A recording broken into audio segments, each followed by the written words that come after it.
Donald Trump just scored a legislative win, right? A new bill that cuts taxes on tips, overtime, and small businesses. Sounds great if you work a blue-collar job, right? But there's a catch. The same bill slashes funding for Medicaid and food assistance. And here's the political twist. The voters most affected are the very ones who helped Republicans take power. Over the past 15 years, America's political map flipped. In 2009, Republicans held just 26 of the 100 poorest House districts. Today, they hold over half. Meanwhile, Democrats dominate the wealthiest, most educated districts. In short, the GOP is now the party of the working class, while Democrats have become the party of the professional elite. So what happens when the party that wins on working class values starts cutting the programs the working class depends on? Trump's bill locks in permanent tax cuts from 2017. It eliminates federal taxes on tips and overtime, popular with service workers. It includes big business tax breaks.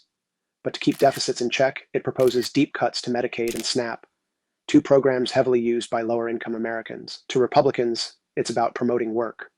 They argue that requiring employment to receive Medicaid will help people move up. Critics call it bureaucratic sabotage, saying millions could lose coverage due to red tape or inconsistent reporting. Here's where it gets messy.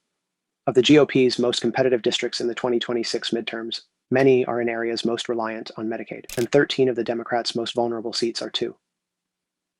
Which means Medicaid cuts aren't just policy. They're a 2026 campaign liability. So while Republicans push for smaller government, they're discovering something new. It's hard to cut social programs when your voters depend on them. Trump's bill is a balancing act. Lower taxes for workers, but fewer safety nets for the very same people. As the 2026 elections approach, one question looms large. Will working class voters stick with the GOP or push back against the cuts? If you found this breakdown helpful and want more no BS political explainers, subscribe now and turn on notifications. We break it down simply, clearly, and without spin.